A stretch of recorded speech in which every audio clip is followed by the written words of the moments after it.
আপনাদেরকে আমি সেই ব্যভিচারী মহিলার কথাও মনে করাই।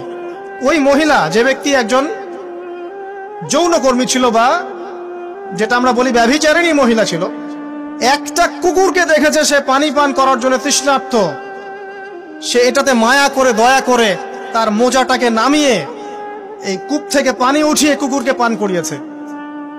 এই একটা কাজের বদৌলতে আল্লাহ রাব্বুল আলামিন এই ব্যভিচারী মহিলাকে মাফ করে জান্নাত দিয়ে দিয়েছে।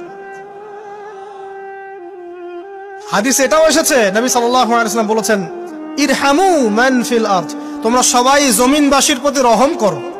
জমিনে মুসলিমই থাকতে হবে, তাদের প্রতি রহম করতে হবে এমন নয়, জমিনবাসী যারাই আছে সবার প্রতি রহম করো, জাতি ধর্ম বর্ণ নির্বিশেষে।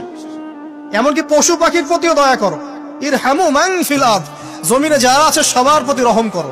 ইয়ারহামুকুম মান ফিস সামা, যিনি আসমানে আছেন তিনি তোমাদের প্রতি রহম করবেন ইনশাআল্লাহ।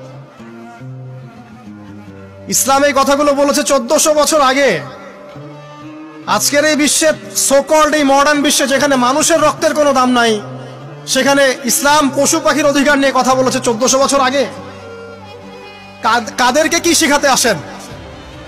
কোরআন এবং সুন্নাহর বাইরে অভ্রান্ত সত্যের কোনো উৎস আছে? এখানে যা আছে তাই চূড়ান্ত। মানতে চাইলে মানেন, না মানতে চাইলে জাহান্নামে যান, কেউ তো বাধ্য করছে না।